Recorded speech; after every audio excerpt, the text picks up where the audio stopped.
Halo Bapak Ibu, rekan-rekan semuanya, kembali lagi bersama saya Anung Prakoso dalam program podcast CS Academy Empower You. Podcast ini akan membantu Bapak Ibu semua menjadi orang yang efektif dan efisien serta produktif dan cakap dalam bekerja.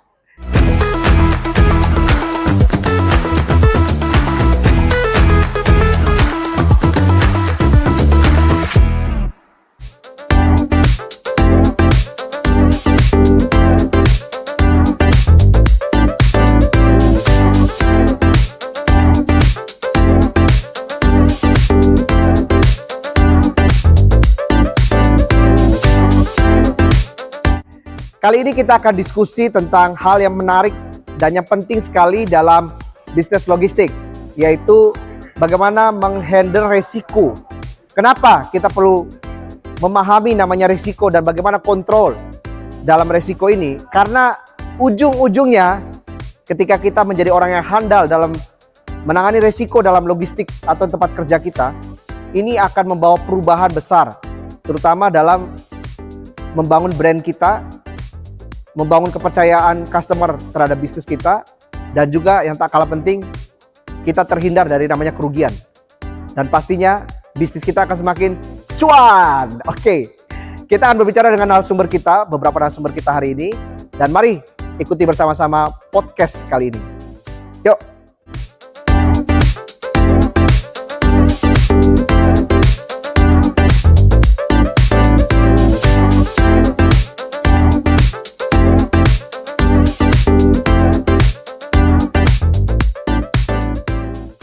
Oke, Pak Iwan, kita jumpa lagi, Pak. Ketemu lagi. Iya, dan ini sesi yang sebenarnya melanjutkan dari sesi paling awal, Pak. Kalau Bapak ingat, kita bicara soal bagaimana cuan dari bisnis logistik, Pak. Ya. Kemudian kita ngurus transportasi, ada warehousing, Pak, untuk tempat ya, Pak ya. Ya. Kemudian juga kemarin terakhir tuh tentang festive season, di mana itu semua kan kita lagi bicara how to deliver the best for customer ya, Pak ya. Ya. Tentang bagaimana memberikan service pada customer supaya customer itu merasa terakomodir, and then dia akan making bisnis sama kita. Ya. Dia bikin bisnis sama kita lagi gitu, Ya. Pak. Nah, dan dengan gitu kita akan cuan. Ya. Tapi ada, Pak, di sesi pertama tuh, Pak, salah satu cara yang Bapak sebutkan tadi adalah selain kita mendeliver barang sesuai dengan permintaan customer, hal yang bisa mendatangkan cuan juga adalah bagaimana proses kerja kita itu Ya. bisa efektif dan lebih efisien, sehingga kita juga bisa dapat saving, Pak, dari situ ya. Ya. Nah, salah satunya kan terkait pengelolaan resiko, Pak. Benar ya, Pak ya? Ya. Karena kalau resiko ini kita nggak kelola, walaupun kita sudah jualan seperti apapun, Pak, ketika dalam proses logistiknya, dalam penanganan barangnya ada yang salah, kita kan perlu merepair atau Ya. mengganti. Ya. Atau tiba-tiba kejadian kecelakaan, Pak, karena salah penanganan. Nah, ini faktor menarik karena hari ini kita ada di salah satu gudang di KKS, Pak, Kusuma Kemido Sentosa, Ya. yang berpengalaman menangani untuk chemical dan juga food. Nah, kita bisa lihat produk-produknya di belakang ya, Pak ya. Gimana, Pak, melihat kondisi gudang khusus chemical dan food ini, Pak? Ya. Terima kasih, Mas Anung. Ketemu lagi nih ya. Iya. Sapa rekan-rekan juga semua ya. Selamat ketemu lagi di podcastnya Empowering You.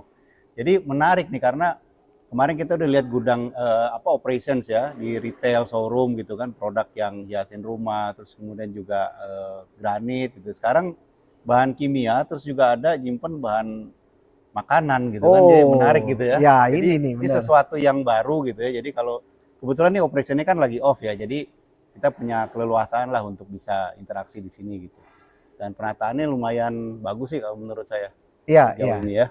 Jadi kalau kita lihat kan belakang ini ada bahan-bahan kimia yang flammable ya, Pak ya? Ya. Flammable liquid. Ya. Nah, ini kan kalau kita tidak fokus dalam menangani handling Ya. produk seperti ini kan pasti akan menimbulkan kerugian, Pak. Ya.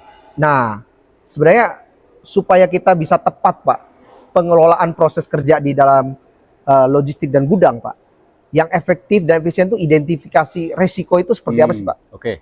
Ya, gini, kalau kita bicara resiko kan pasti akan potensi itu selalu terjadi ya, di mana aja gitu. Kalau kita bicara di rantai pasok atau di logistik, khususnya di gudang, itu juga banyak sebetulnya Mas Hanung potensi risiko. Dan risiko itu kan kalau terjadi, kalau kita bisa hindari ya bagus. Berarti kita nggak perlu keluar biaya tambahan Nah, gitu ya. biaya Yang bisa, tambahan, ya, betul. pengaruhin ke kita punya cuan gitu, kita punya profit. Tapi kalau sampai kejadian, nah ini mungkin biayanya bisa berlipat-lipat gitu, yang Iya, justru iya. malah membuat akhirnya perusahaan rugi gitu, dan juga kehilangan waktu kerja. Jadi banyak dampak yang terjadi gitu. Nah, jadi dalam hal ini yang perlu kita perhatikan sih ada beberapa ya hal yang harus selalu dijalankan gitu.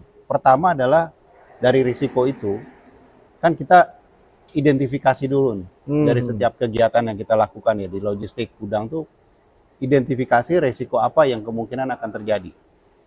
Contoh kalau di gudang kita bicara mengenai kecelakaan kerja. Wah, Potensi itu pasti iya.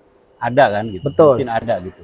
Entah itu yang berkaitan dengan alat kerja, forklift, Ya, atau troli, atau orangnya. mungkin orang sekedar dia kurang menggunakan alat pelindung diri yang Ya. pas waktu dia handling barangnya, itu bisa terluka. Itu kan termasuk kecelakaan kerja sebetulnya Betul. gitu. Sampai yang mungkin sampai ke fatality lah gitu ya.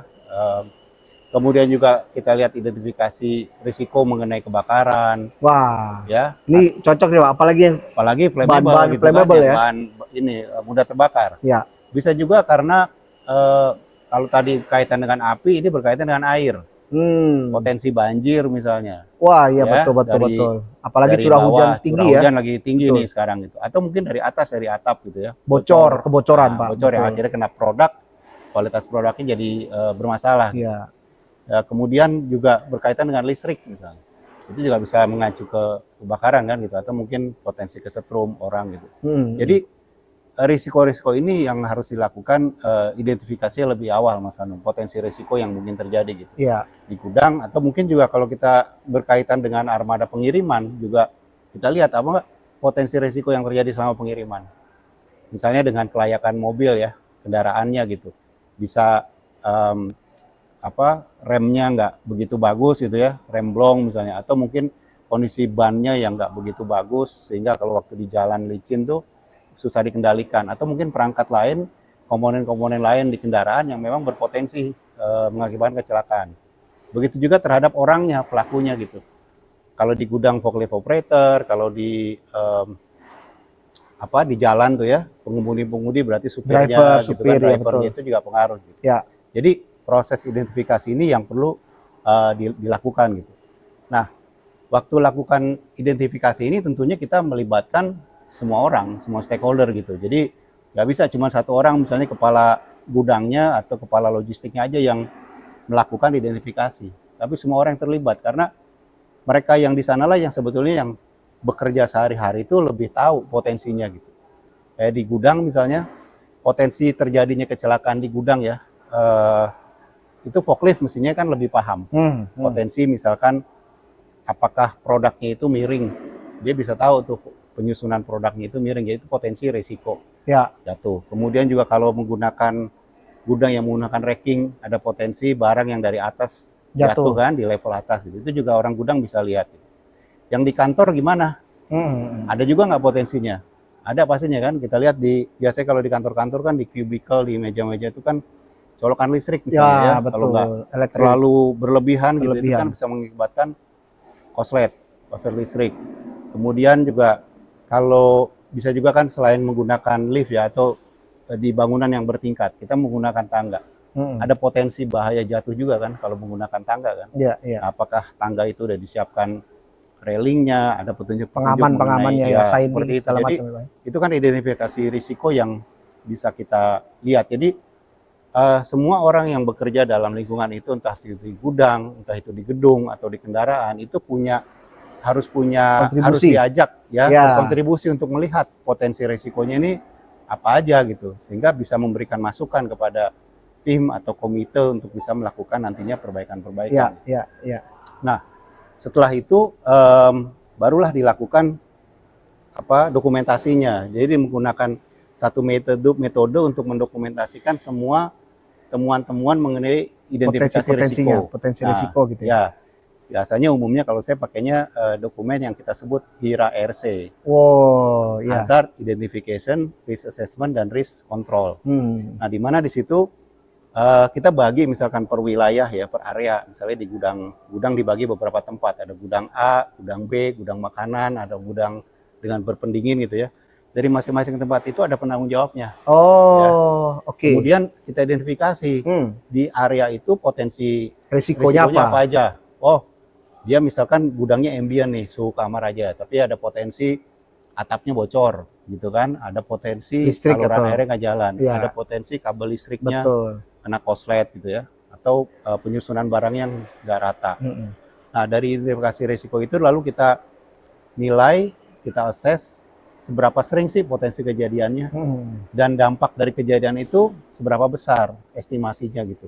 Sehingga dari situ nanti kita bisa memperkirakan derajat atau prioritas dari setiap risiko yang mungkin terjadi.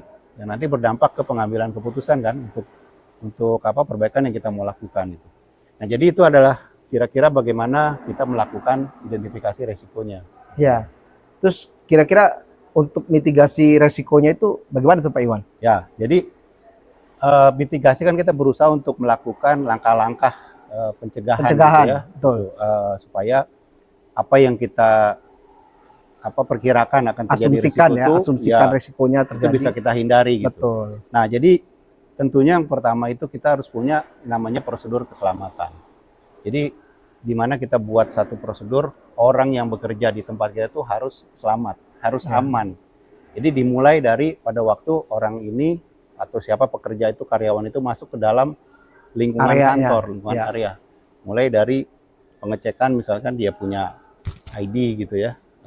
Jadi kita tahu bahwa ada berapa si karyawan ini, ada berapa orang yang masuk. Gitu ya. Kemudian bagaimana dia nanti melakukan, misalnya dia bawa kendaraan, waktu masuk itu apakah dia diberikan jalur yang aman supaya tidak mengganggu sesuai markanya lain, ya, sesuai marka, jalur parkirnya di mana. Kalau di gudang biasanya kan ada pengaturan antara truk angkutan truk jalurnya dengan angkutan mobil pribadi misalnya, kalau memungkinkan gitu. Atau paling tidak kan ada orang yang mengatur gitu ya. Jadi potensi risiko di depan sudah bisa ditanganin. Kemudian juga kalau di dalam gudang gitu, prosedurnya apakah sudah dilakukan? Gimana orang untuk gudang itu beroperasi di dalam, jalur yang harus dilalui forklift ke dalam gudang itu melalui jalur yang mana yang aman? Gitu kan. Bisa jadi ada layout gudang yang bisa membuat supaya jalur itu dibikin satu arah. Masuk ke dalam gudang lewat jalur sini, nanti keluar lewat jalur yang lagi. Atau kalau memang nggak memungkinkan harus dua arah, berarti kan harus ada pengaturan jalur antara forklift, kemudian ada juga jalur untuk orang pejalan kaki atau pedestrian gitu.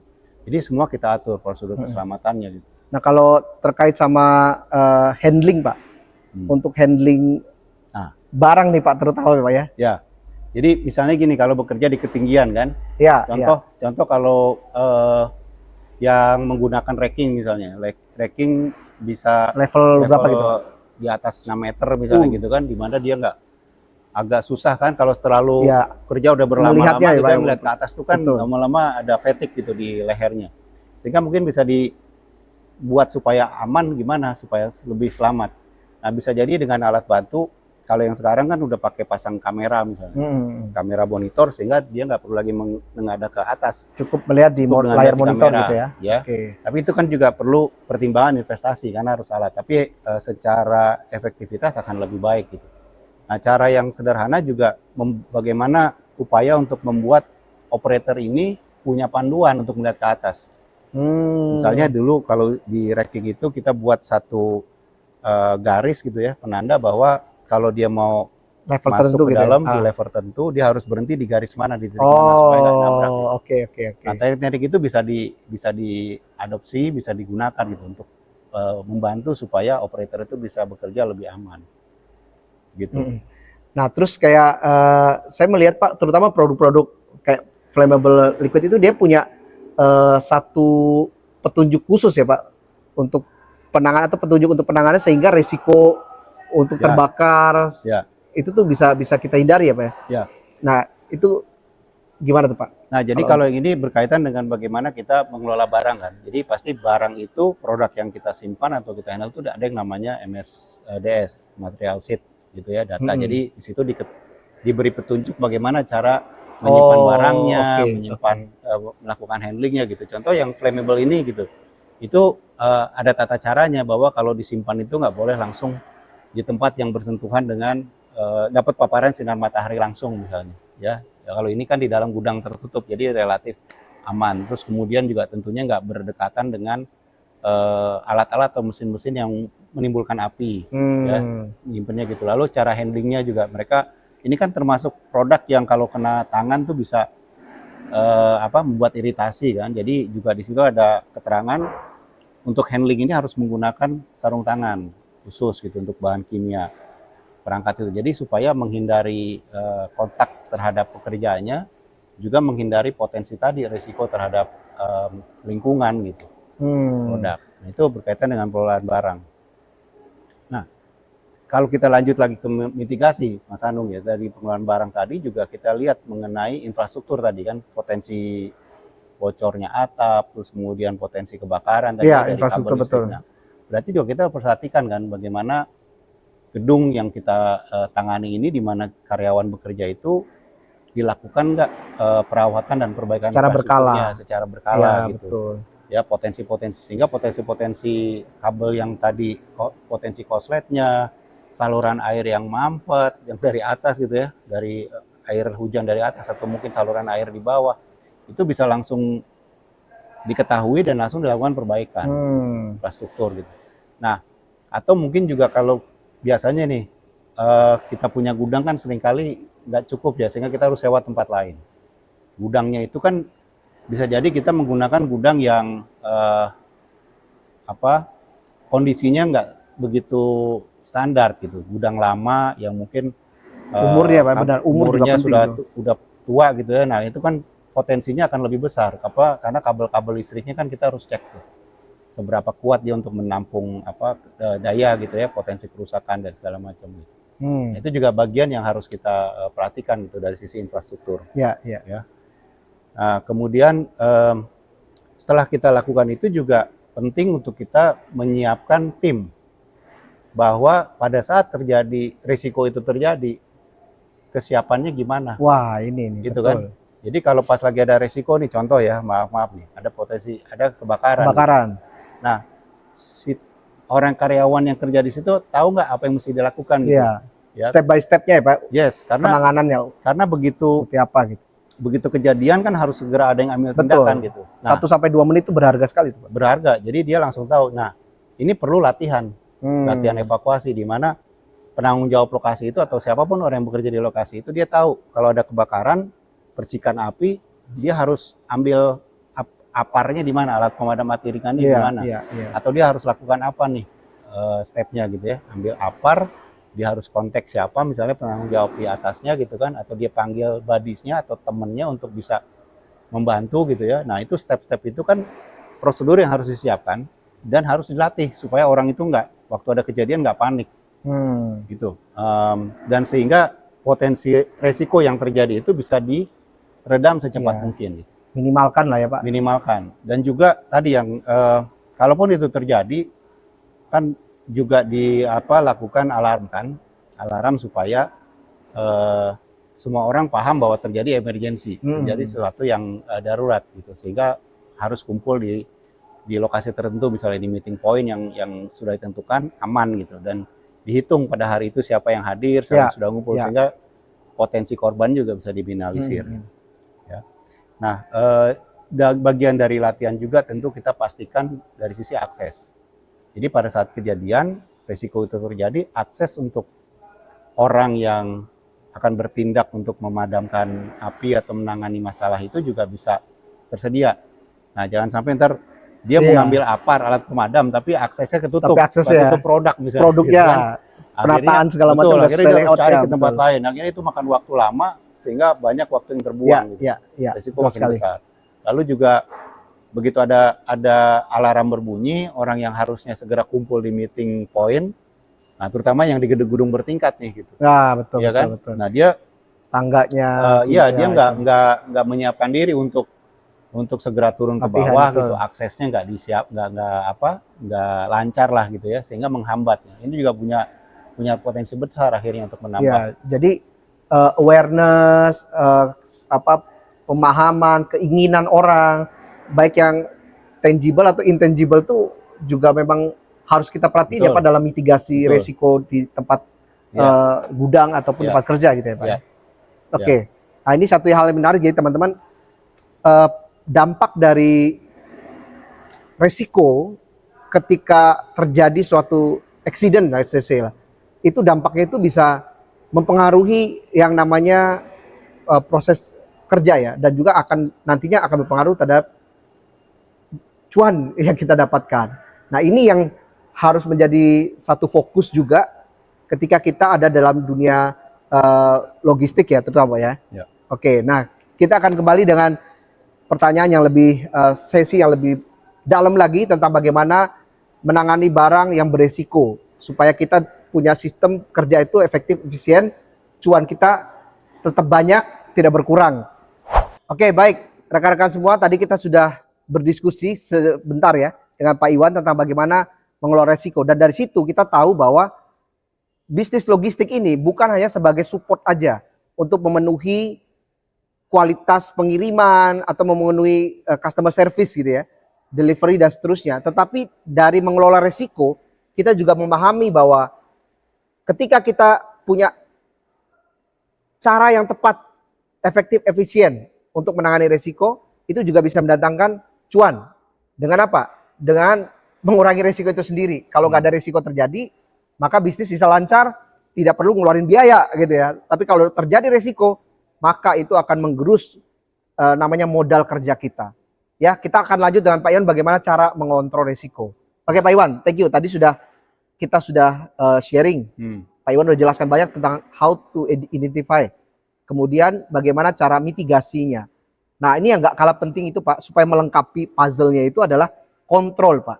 Nah, mengontrol risiko sendiri di dalam menangani barang-barang atau risiko-risiko di tempat kerja maupun di dalam gudang itu seperti apa Pak?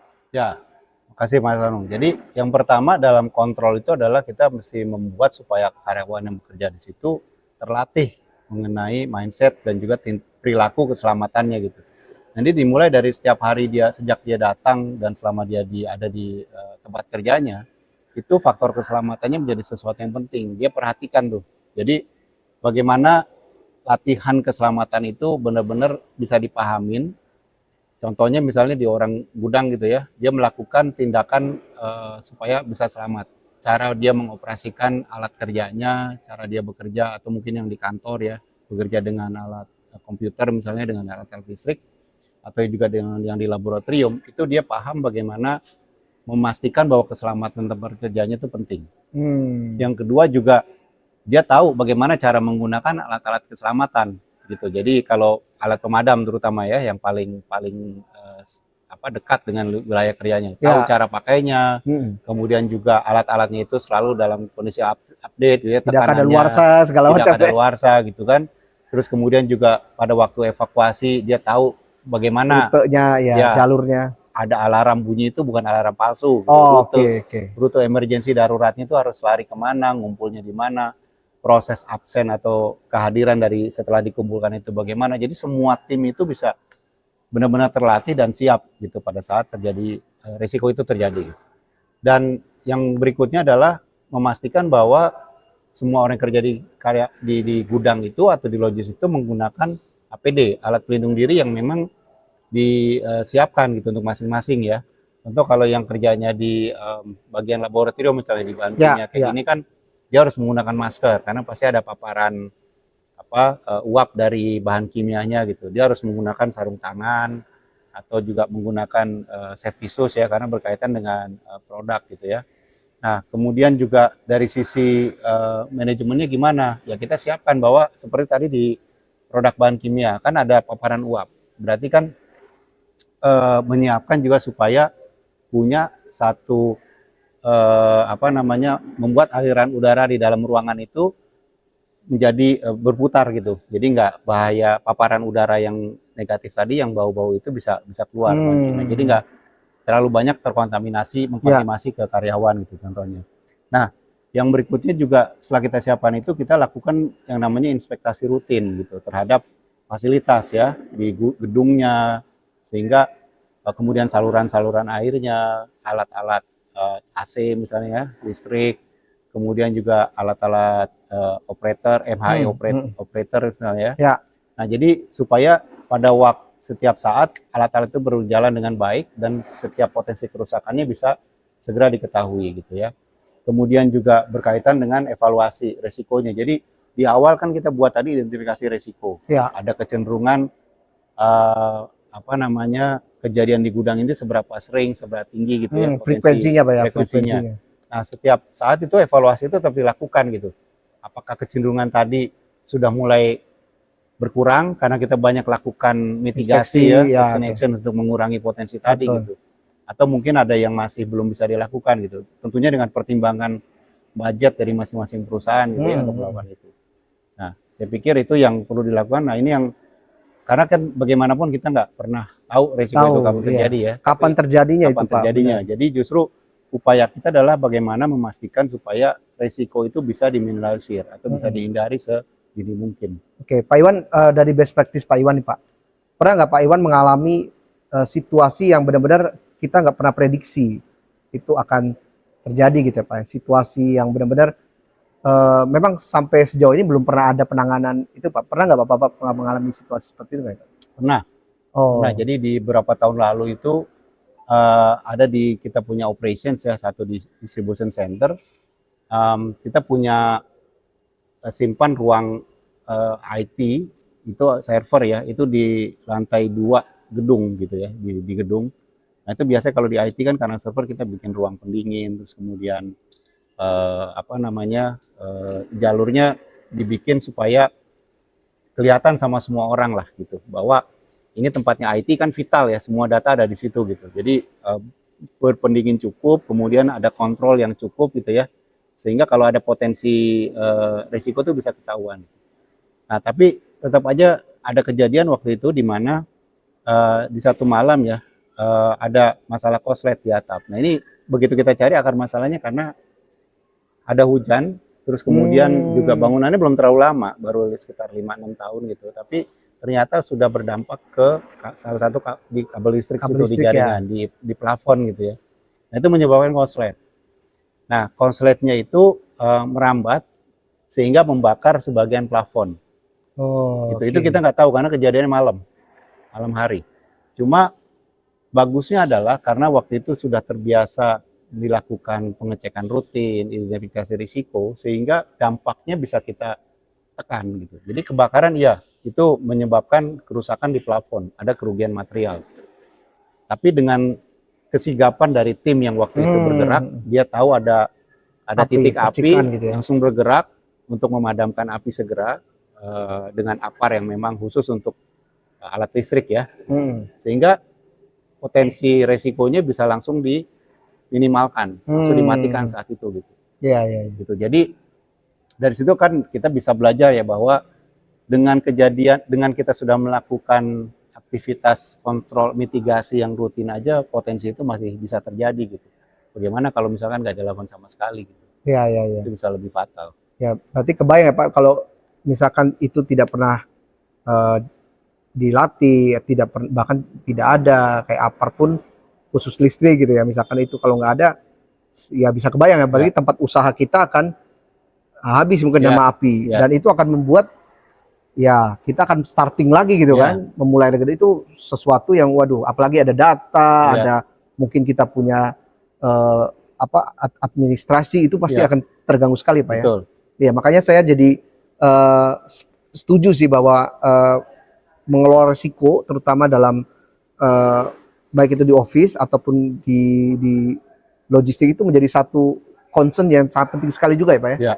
Karena dengan meminimalisir risiko itu akan dampak tuh kita punya bisnis proses akan jalan. Kemudian kita punya service juga yang di awal-awal ya Pak ya. Service akan kita pastiin bisa terdeliver dengan sempurna gitu Pak. Atau ya mendekati lah yang terbaik. Nah ini menjadi satu hal yang menarik. Nah kita akan lanjut lagi nih Pak Iwan. Tapi kita mau undang seorang memang eksekutor ya Pak ya. Seorang yang memang bergerak langsung dan memang handle langsung untuk gudang-gudang yang memang punya benda-benda yang resikonya cukup tinggi. Ya. Ya seperti flammable liquid seperti Ya. produk di belakang kita ini. Ya. Oke, kita akan undang beliau, Pak. Ya. Oke. Baik, rekan-rekan, Bapak Ibu semua, kita tadi sudah banyak diskusi tentang bagaimana mitigasi, identifikasi, kemudian juga bagaimana hal-hal yang penting ya untuk kita pahami tentang menanggapi resiko.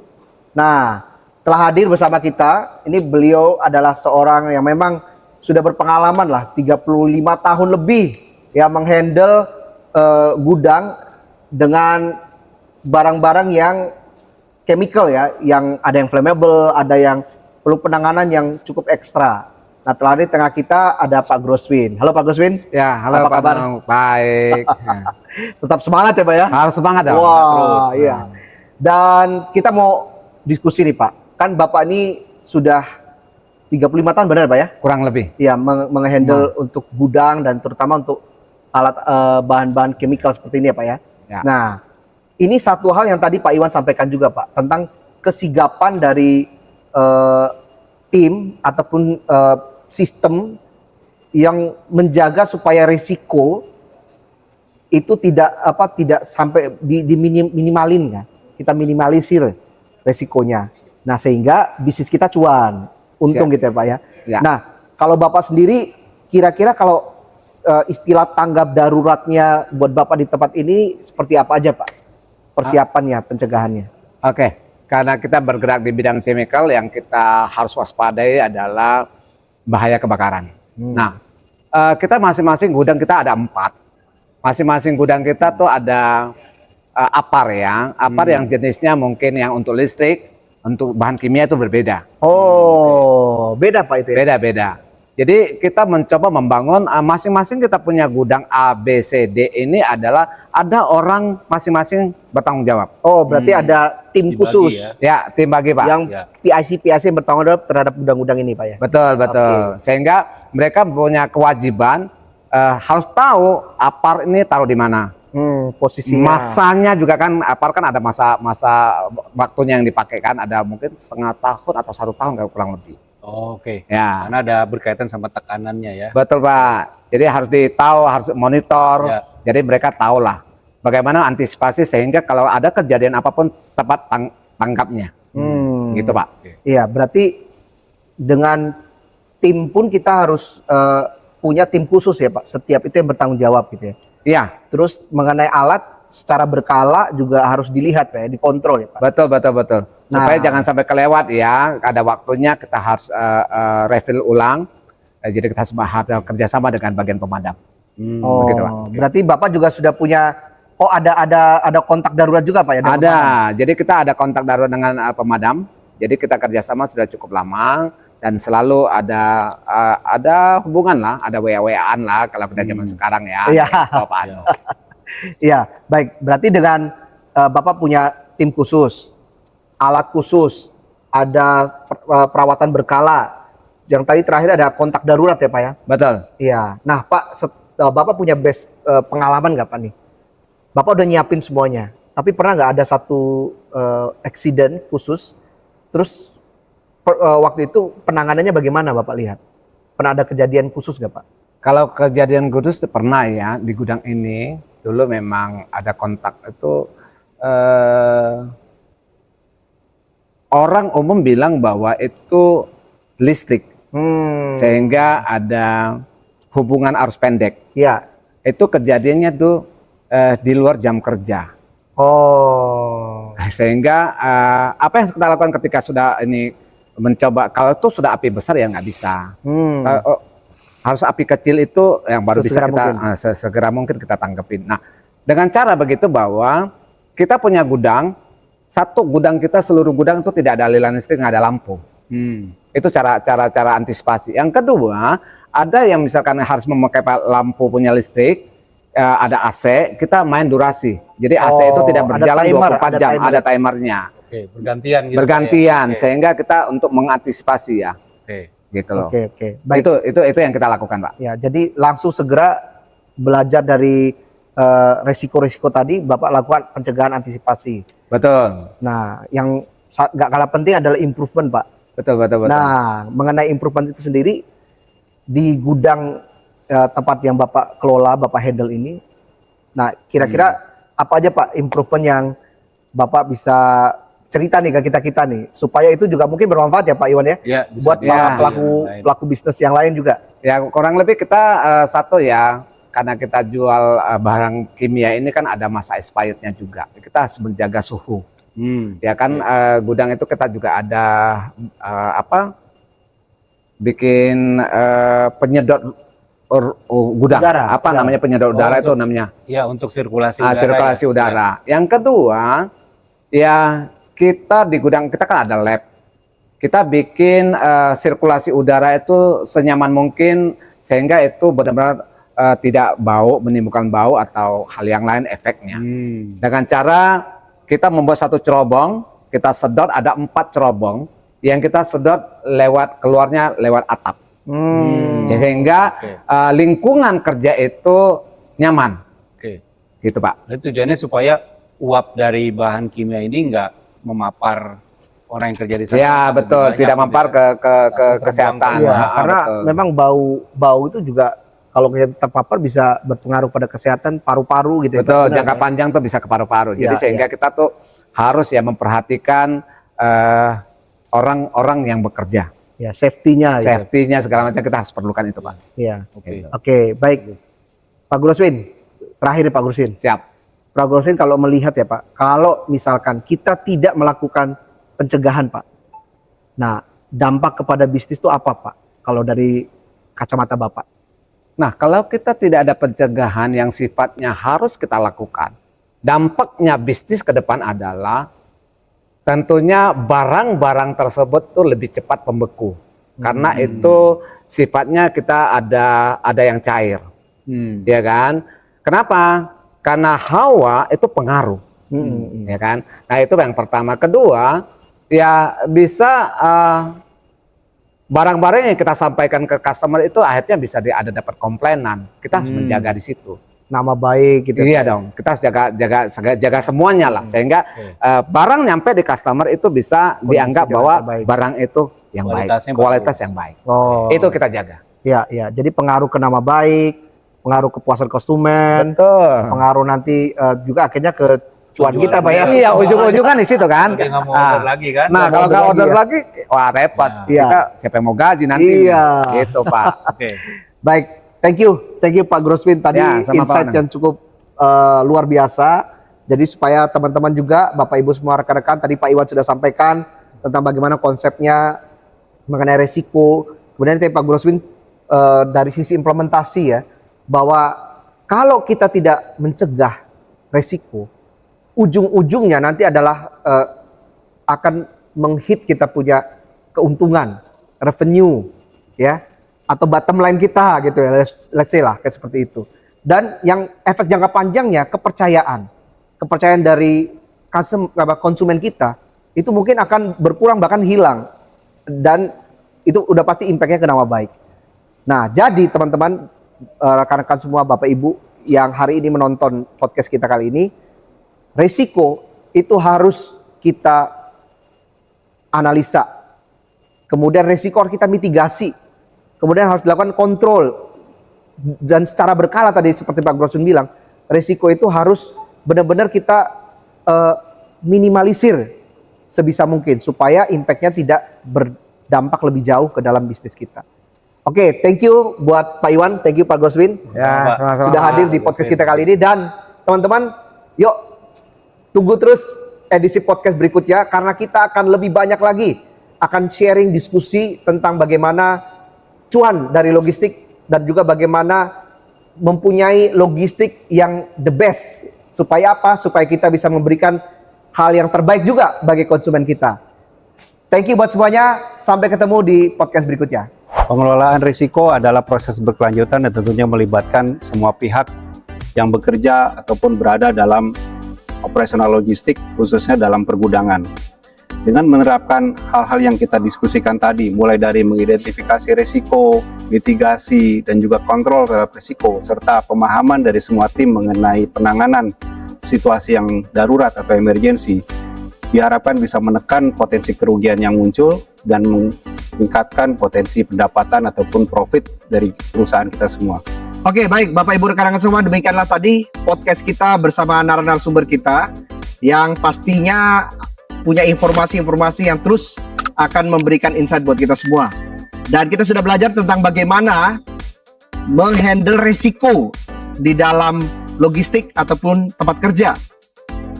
Semoga dengan menghandle risiko yang baik, kita punya sistem, kita punya orang-orang yang peduli akan risiko, membuat kita terhindar dari yang namanya kerugian.